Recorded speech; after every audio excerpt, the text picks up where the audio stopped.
ലോകത്തിനു മുന്നിൽ മുട്ടുകുത്തി ഇസ്രായേൽ. നമുക്കത് പരിശോധിക്കാം. അതിനു മുൻപായി ഇസ്രായേലി പട്ടാളക്കാർക്ക് കിട്ടുന്ന ഭക്ഷണത്തിന്റെ സ്റ്റാൻഡേർഡ് ക്വാളിറ്റി നമുക്കൊന്ന് കണ്ടിട്ട് വരാം. സൂക്ഷിച്ചു നോക്കിയാൽ എലിയെ കാണാം.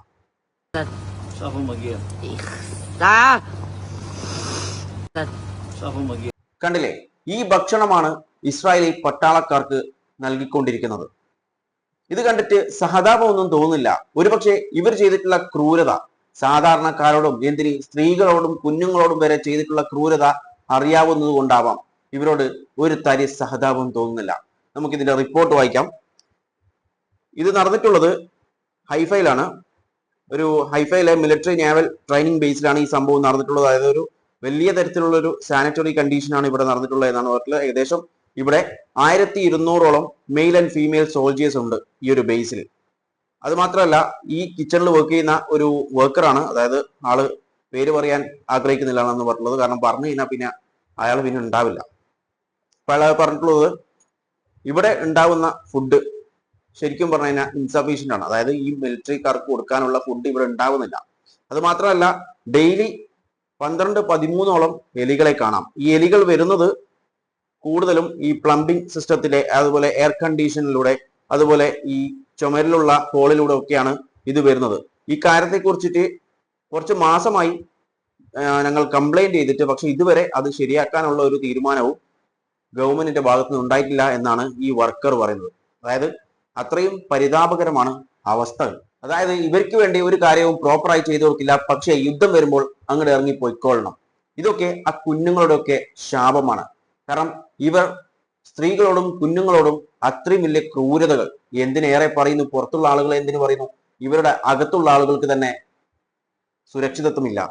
ഒരു റിപ്പോർട്ട് വന്നിട്ടുണ്ടായിരുന്നു. Israeli military records 2420 cases of sexual misconduct in 2025. 2025 Israeli military records പ്രകാരം സെക്ഷൽ മിസ്കണ്ടക്ട് ഉണ്ടായിട്ടുള്ള കേസസ് എന്ന് പറയുന്നത് 2420 ആണ്. അതായത് മിലിറ്ററി റിലേറ്റഡ് സർക്കംസ്റ്റാൻസസിലാണ് ഈ ഒരു സെക്ഷൽ മിസ്കണ്ടക്ട് ഒക്കെ ഉണ്ടായിട്ടുള്ളത് എന്നാണ് പറഞ്ഞത്. ഇത് പുറത്തേക്ക് വരാനുള്ള കാരണം കഴിഞ്ഞ വർഷം ഒരു നിയമം ഉണ്ടാക്കിയിട്ടുണ്ടായിരുന്നു. അതായത് mandating annual reporting on sexual harassment by the Israeli military, police and prison service. കഴിഞ്ഞ വർഷം ഒരു നിയമപ്രകാരം മാൻഡേറ്റ് ചെയ്തിട്ടുണ്ട്. അതായത് ആനുവൽ റിപ്പോർട്ടിംഗ് സെക്ഷൽ ഹറാസ്മെന്റിനെ കുറിച്ച് ഇസ്രായേലി മിലിറ്ററിയും പോലീസും അതുപോലെ പ്രിസൺ സർവീസ് ഒക്കെ ചെയ്യുന്ന സെക്ഷൽ ഹറാസ്മെന്റിനുള്ള ആനുവൽ റിപ്പോർട്ട് സബ്മിറ്റ് ചെയ്യണം. അങ്ങനെ IOF chief of staffs gender affairs advisory എന്ത് ചെയ്തിട്ടുണ്ട്, ഒരു കമ്മിറ്റിക്ക് എന്ത് ചെയ്തിട്ടുണ്ട്, ഈ സ്റ്റാറ്റിസ്റ്റിക്സ് കൊടുക്കുന്നത്. ആ സ്റ്റാറ്റിസ്റ്റിക്സ് പ്രകാരമാണ്, അതായത് വെർബൽ ഹറാസ്മെന്റ് മുതൽ സിവിയർ ഫിസിക്കൽ അസോൾട്ട്സ് വരെ നടന്നിട്ടുണ്ട് എന്നാണ് ഈ റിപ്പോർട്ട് പ്രകാരം പറയുന്നത്. അതായത് 2420 കേസസ് റിപ്പോർട്ട് ചെയ്തിട്ടുണ്ട്. ഓക്കെ, ഇതിൽ പറയുന്നത് sexual harassment within Israeli institutions, അതായത് ഇസ്രായേലി ഇൻസ്റ്റിറ്റ്യൂഷൻസിനുള്ളിൽ തന്നെ ഇങ്ങനെയാണെങ്കിൽ പുറത്തുള്ള അവരുടെ അവസ്ഥ എന്താണെന്നാണ് ഈ റിപ്പോർട്ടിൽ പറഞ്ഞിട്ടുള്ളത്. അതാണ് ദൈവം തിരഞ്ഞെടുക്കപ്പെട്ടിട്ടുള്ള ആളുകളുടെ മിലിറ്ററി, അവരുടെ പട്ടാളത്തിന്റെ സ്വഭാവ ഗുണങ്ങളെ കുറിച്ചാണ് ഇപ്പോൾ നമ്മൾ സംസാരിച്ചിട്ടുള്ളത്. ഇതാണ് അവരുടെ സ്വഭാവം. ഇനി നമുക്ക് ഫ്ലോട്ടില ഇഷ്യൂ നോക്കാം.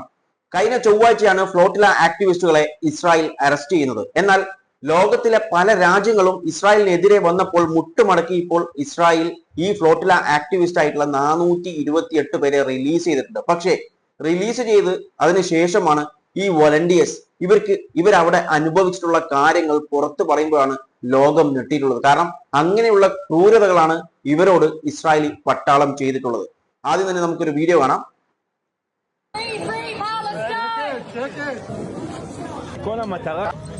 ברוכים הבאים לישראל. ישראל חי. ככה צריך. ഇതുപോലെ ഒട്ടനവധി വീഡിയോസ് പുറത്തു വന്നിട്ടുണ്ടായിരുന്നു. ഇതിനെ തുടർന്നാണ് ലോകത്തിലെ പല രാജ്യങ്ങളും, കാനഡ, ഇറ്റലി, ഫ്രാൻസ്, തുർക്കി, അങ്ങനെയുള്ള പല രാജ്യങ്ങളും ഇസ്രായേലിനെതിരെ തിരിയാൻ തുടങ്ങിയത്. അത് തുടങ്ങിയതിനു ശേഷം നെതന്യാഹുവിന് മനസ്സിലായി ഇത് കയ്യിൽ നിന്ന് പോകുമെന്ന്. നെതന്യാഹു പറഞ്ഞു, Netanyahu sees Ben Gvir's handling of flotilla activist not in line with Israelis values. Israeli വാല്യൂസിനനുസരിച്ചിട്ടല്ല ഇപ്പോൾ ബെൻ ഗവീർ ഇവരെ ഫ്ലോട്ടില ആക്ടിവിസ്റ്റുകളെ ഹാൻഡിൽ ചെയ്യുന്ന എന്നൊരു കാര്യം കൂടി പുറത്തു വന്നിട്ട് പറഞ്ഞിട്ടുണ്ടായിരുന്നു. എന്നാൽ ഇവർ പുറത്തു വന്നതിന് ശേഷം ഉള്ള കാര്യങ്ങൾ, ഈ ഫോട്ടോസ് കണ്ടില്ലേ, ഇതൊക്കെയാണ് അവരുടെ അവസ്ഥ.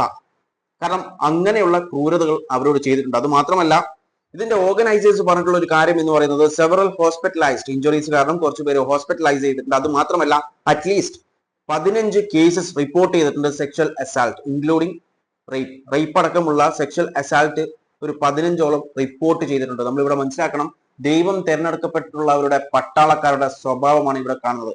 ഇവരോട് ഇങ്ങനെയുള്ള ക്രൂരതകൾ ചെയ്തിട്ടുണ്ടെങ്കിൽ പലസ്തീനികൾ, ജയിലിൽ കിടക്കുന്ന പലസ്തീനികളോട് ഇവർ എന്തൊക്കെ ചെയ്തിട്ടുണ്ടാകും? ഇനി അവിടുന്ന് വന്നിട്ടുള്ള, അതായത് ഫ്ലോട്ടില വളണ്ടിയേഴ്സ്, അവർക്ക് പറയാനുള്ളത് കാണാം.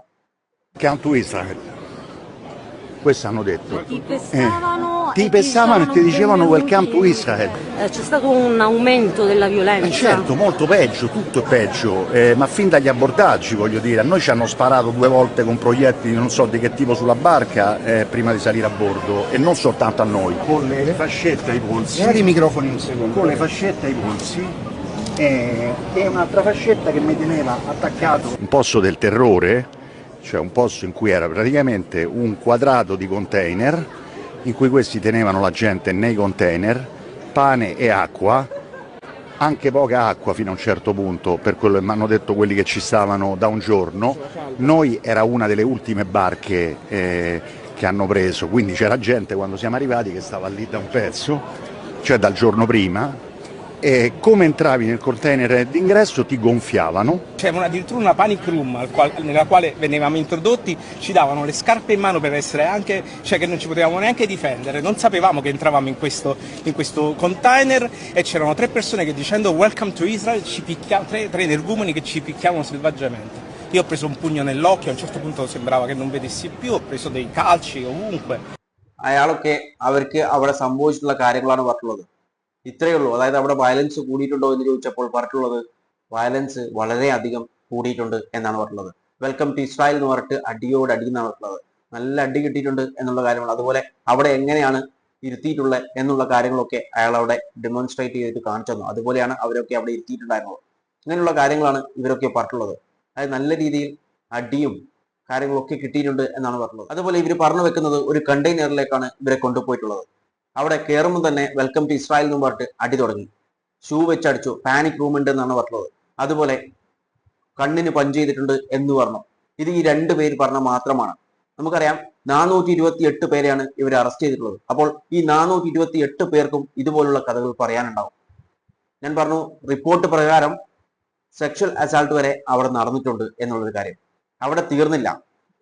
ഇസ്രായേലിലെ നാഷണൽ സെക്യൂരിറ്റി മിനിസ്റ്റർ ആയിട്ടുള്ള ബെൻഗവിർ പറഞ്ഞിട്ടുള്ളൊരു കാര്യം, നമ്മൾ ലോകത്തിനോട് മാപ്പ് പറഞ്ഞത് തെറ്റായ ഒരു കാര്യമാണ്, നമ്മൾ ഇവിടെ ഒരു തെറ്റും ചെയ്തിട്ടില്ല എന്നാണ് പറഞ്ഞിട്ടുള്ളത്.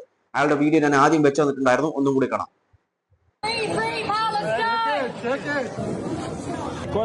ആ വ്യക്തിയുടെ തല പിടിച്ചൊടിക്കുന്നത് ഈ പറയുന്ന ബെൻഗബീറാണ്. ഇയാളാണ്, അതായത് ക്രിമിനൽസ് ആണ് അവിടുത്തെ മന്ത്രിമാർ. അതായത് ക്രിമിനൽസിനെയാണ് അവിടെ മന്ത്രിമാരാക്കിയിട്ട് വെച്ചിട്ടുള്ളത്. കണ്ടില്ലേ അയാൾ ചെയ്തിട്ടുള്ളത്? ഇതുപോലുള്ള കാര്യങ്ങളാണ് ഇങ്ങനെയുള്ള ആളുകൾ ചെയ്യുന്നത്. അപ്പോൾ ഇവരുടെ ഹെഡൊക്കെ ഇങ്ങനെ ചെയ്യുമ്പോൾ പിന്നെ താനുള്ള മിലിറ്ററി പട്ടാളക്കാർ എന്തൊക്കെ ചെയ്യും എന്ന് ഇപ്പോൾ തന്നെ ഇവർ തന്നെ, അതായത് ഈ വളണ്ടിയേഴ്സ് തന്നെ ഇപ്പോൾ പുറത്ത് വന്നിട്ട് പറഞ്ഞു ഇത്രയും ക്രൂരതയാണ് ചെയ്തിട്ടുള്ളത്.